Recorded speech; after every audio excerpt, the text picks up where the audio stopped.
ভেঙেছ। আমি একটু বাস্তববাদ আপনাদের শোনাতে চাই। আমি দেখেছি হাজিরা যখন উহুদ পাহাড়ের পাশে গিয়ে দাঁড়ায়, যেমন একটা হাজি নাই রে উহুদ সে পাহাড়ের পাশে গেলে চোখে পানি আসে না।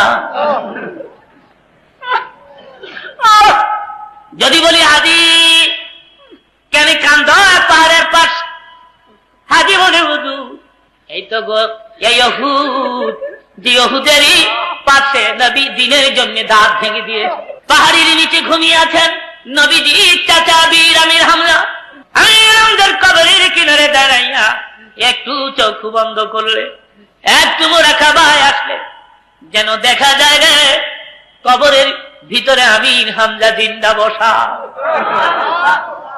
আল্লাহ ওয়াজ করেন, লা তাকুলু লিমান ইউকতালু ফি সাবিলিল্লাহি আমওয়াত বাল আহইয়াউ ওয়ালাকিন লা তাশউরুন। দাঁত ভেঙে ক্ষান্ত হয় না উহুদের ময়দানে, কপালের ডান দিক দিয়া লোহার কড়া মাথার হাড় ভেদ করে ভিতরে ঢুকে পড়েছিল। আমার নবী উহুদের মাঠে একটা গর্তের ভিতরে পড়ে যান, সঙ্গে সঙ্গে খবর হয়ে গেল কোতেলা মুহাম্মাদ, মুহাম্মদ নাই রে, মুহাম্মদ চিরবিদায়। শয়তান মাদুদ খবরটা ছড়াই দিয়েছে। মতান্তরে কাফির বেঈমানেরা সারা যুদ্ধের ময়দানে কিছুক্ষণের মধ্যে খবর ছড়াই দিছে মুহাম্মদ না। সাহাবীরা কান্দে, কার জন্য বেঁচে থাকবি রে, কারে মুখ দেখাবি, কেন রে দুনিয়ায় বেঁচে থাকবি, যে মুখ দুনিয়ায় কারে দেখাবি। হযরত আলী বলেন আমার নবী নাই, এই খবর শুনিয়া আমি পাগল হইয়া যাই।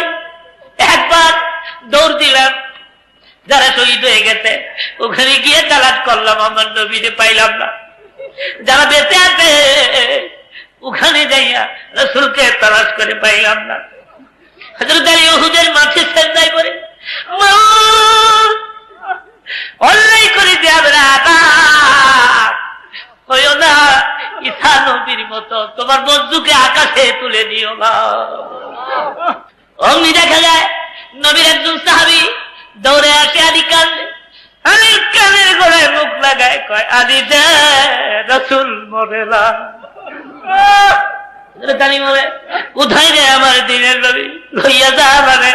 হযরত আলী গিয়ে দেখি আমার নবী উহুদের ময়দান গর্তের ভিতরে কাইত হয়ে বইরা রইছে। হযরত আলীকে দেখে দিলের নবী বলে আলী আমি তো তোরই তালাশ করতেছি।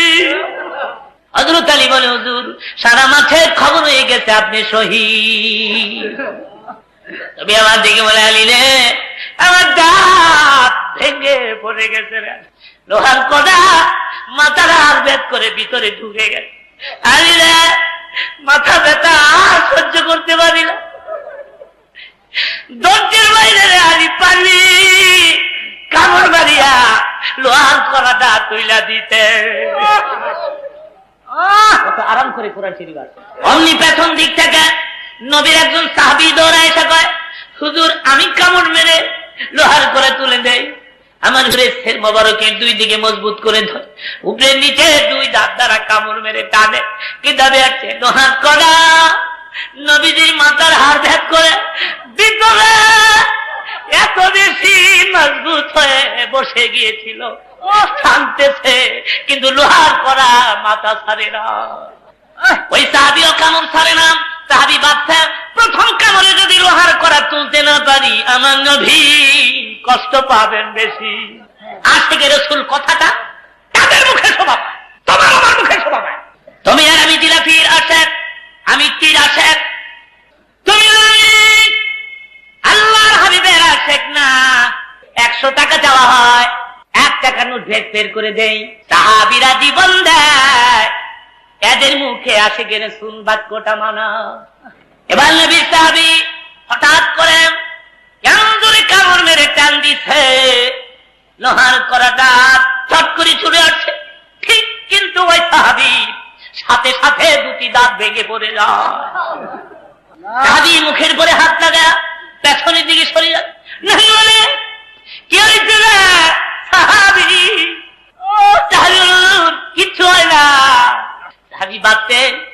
দাঁত ভেঙে গেছে, এই সময় নবী শুনলে দুঃখ পাবে। কেমন আশিক ছিল তারা, তুমি আমি কেমন আছি, তুমি আমি বোকাত মার্কা আশেক, সাহাবীরা ছিল সত্যিকারের আশেক। রক্তগুলো মাথার থেকে বের হয়ে সারা দেহ লাল হয়ে যায়, উহুদের ময়দান লাল হয়ে যায়। হঠাৎ করে পেছন দিক থেকে আরেক সাহাবী আইসা কয়, কার রক্ত রে উহুদের ময়দান লাল করে। একজনে ডেকে বলে, নবীর গায়ের পবিত্র। সাহাবী চিৎকার মেরে উহুদের মাটি পড়ে যায়, না আমি নবীর রক্ত উহুদের মাটির সঙ্গে মিশতে দিব না। জিহ্বা ভের করে চেটে চেটে রক্তগুলো পান কর।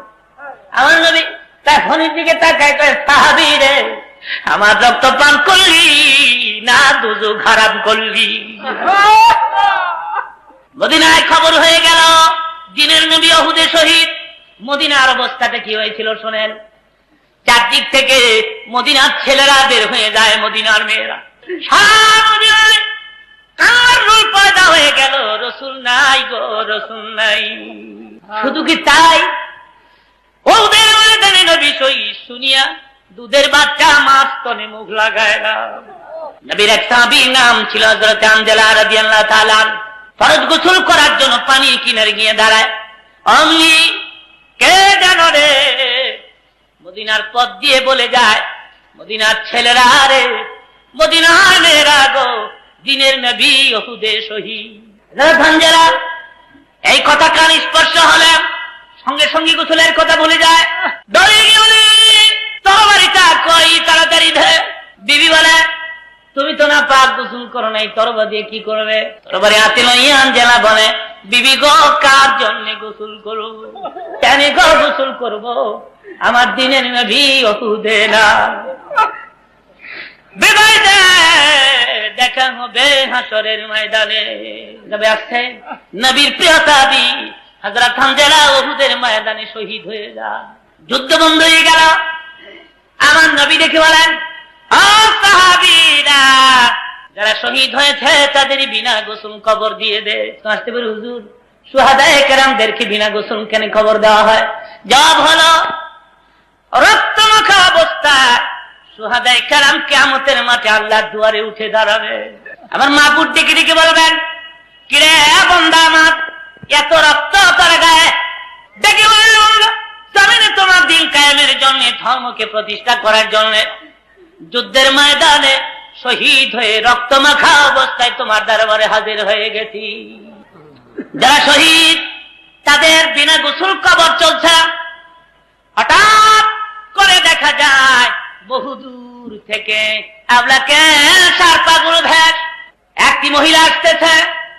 নবীর পাশে দাঁড়া আল্লাহর হাবিবকে সালাম আনতে ডেকে ডেকে বলে, হুজুর সবাইকে গোসল ছাড়া কবর দিবেন, আমার স্বামী গোসল ছাড়া কবর দিবেন না।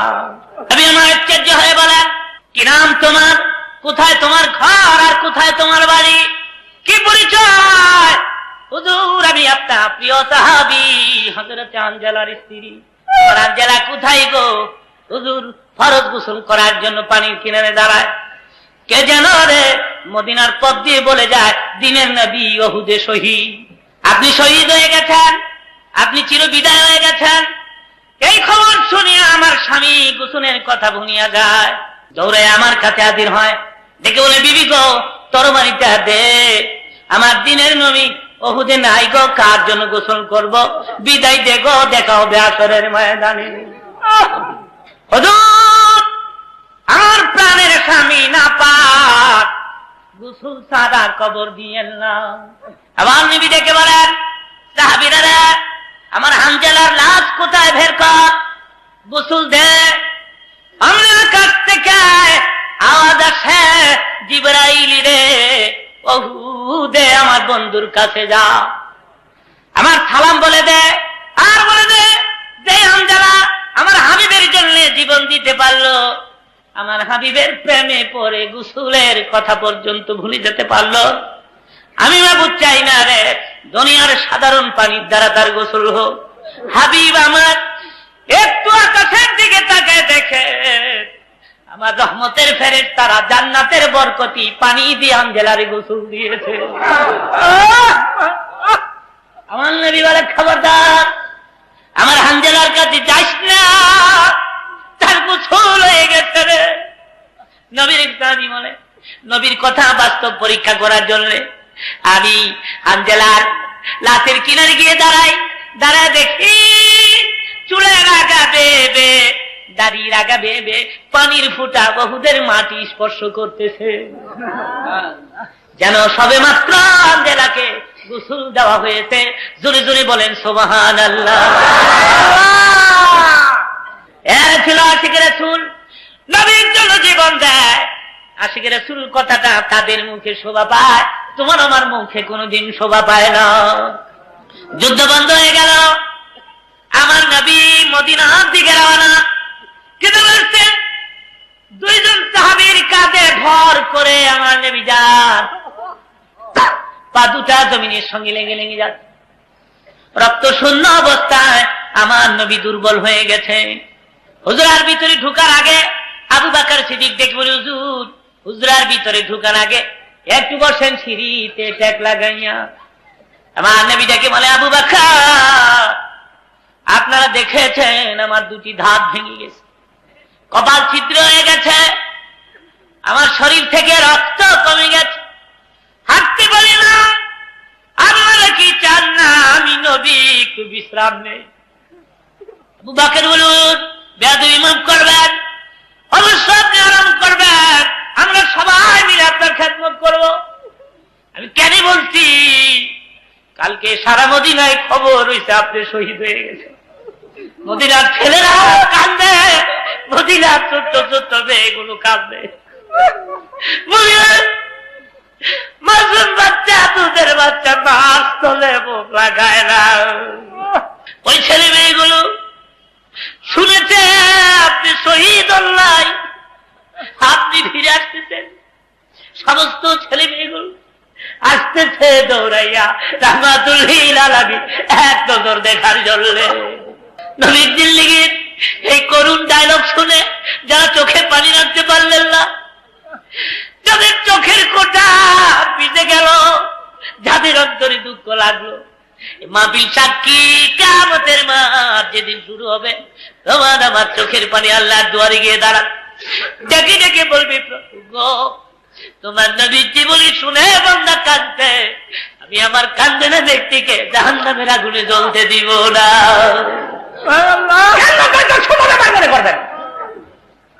চোখের পানির মূল্য কত জানে? খোদার ভয়ে গুনাহের কথা মনে করিয়া নবীজির আজকে করিয়া 2 ফোঁটা চোখের পানি ছেড়ে দিয়েছ। খোদার কসম, এই 2 ফোঁটা পানি এক পাল্লায় রেখে দাও, তামাম পৃথিবী আর এক পাল্লায় রেখে টাক দাও, সারা পৃথিবীর চেয়ে তোমার চোখের 2 ফোঁটা পানির ওজন আল্লাহর কাছে অনেক বেশি। আল্লাহ ওয়াজ করেন ফালিয়াদহাকু কালিলান ওয়ালিয়াবকু কাসীরা, বেশি বেশি করে কাঁদ, কাঁদলে রুহু সাফ হয়, কাঁদলে গুনাহ মাফ হয়, কাঁদলে খোদা রাজি হয়। জোরে বলেন সুবহানাল্লাহ। আমার আল্লাহ বলেন বান্দারা, আমি যখন দেখি তুই কান্দস, আমি যখন দেখি তোর গাল বেয়ে বেয়ে পানির ফোঁটাগুলো ঝরে ঝরে পড়তেছে, আমার মায়া লাগে রে বান্দা। অমনি প্রভু আমি তোমার সামনে হাজির হয়ে যাই, কুদরতি হাত বাড়াইয়া দে বান্দা, তোর চোখের পানিগুলি মুছতে থাকি, আর আমি দেখে দেখে বলতে থাকি, আর কান্দিস না, জিন্দেগীর সব গুনাহ মাফ করে দিলাম। কান্নাটা আল্লাহর কাছে সবচেয়ে প্রিয়। গালিবান হযরত মুসা কালিমুল্লাহ পথ দিয়ে যান, উনি শোনেন পাথর কান্দে, ডেকে ডেকে বলে পাথর রে কেন রে তুই কান্দস? পাথর ডেকে বলে পয়গম্বর, মহান আল্লাহ কোরআন শরীফে ওয়াজ করেছেন পাথর এবং মানুষ জাহান্নামের ইন্ধন হবে, মানুষ আর পাথর দিয়া জাহান্নামকে চালাবে আল্লাহ। সুতরাং জাহান্নামের আগুনের ভয়ে আমি পাথর কান্দি। আমি আকাশ থেকে খবর আসে, পয়গম্বর পাথরকে তুমি বলে দাও আমি তার কান্না মঞ্জুর করলাম, এর বিনিময়ে আমি তার জন্য দুজক হারাম করলাম। পয়গম্বর থেকে বলে পাথর রে তোর কপাল লাগছে, তোর কান্না আল্লাহ কবুল করতে দে, আর কান্দিস তা দুযুগ তোর জন্য হারাম। পাথরের কান্না বন্ধ হয়ে যায়। পয়গম্বর চলে গেলেন। বিকাল বেলায় পুনরায় পথ দিয়ে আসতেছেন, আবার শুনি পয়গম্বর পাথর কান্দে। দেখে দেখে বলে, পাথর রে, আবার তুই কেন কান্দোস? পাথর জবাব দেয়, পয়গম্বর এতদিন কেঁদেছি জাহান্নামের আগুনের ভয়ে, কান্নার বিনিময়ে জাহান্নামের আগুন হারাম হয়েছে যখন, তখন আমি বুঝতে পারলাম কান্নাটা আমার আল্লাহর কাছে সবচেয়ে বেশি প্রিয়। এতদিন কেঁদেছি দুজকের আগুনের ভয়ে, আজকের থেকে কিয়ামত পর্যন্ত কাঁদবো আমার আল্লাহকে হাত করার জন্য। বলেন কিন্তু আমাদের অন্তর যে শক্ত হয়ে গেছে, এই চোখে যে পানি আসে না। একটু দুরূদ শরীফ পড়েন,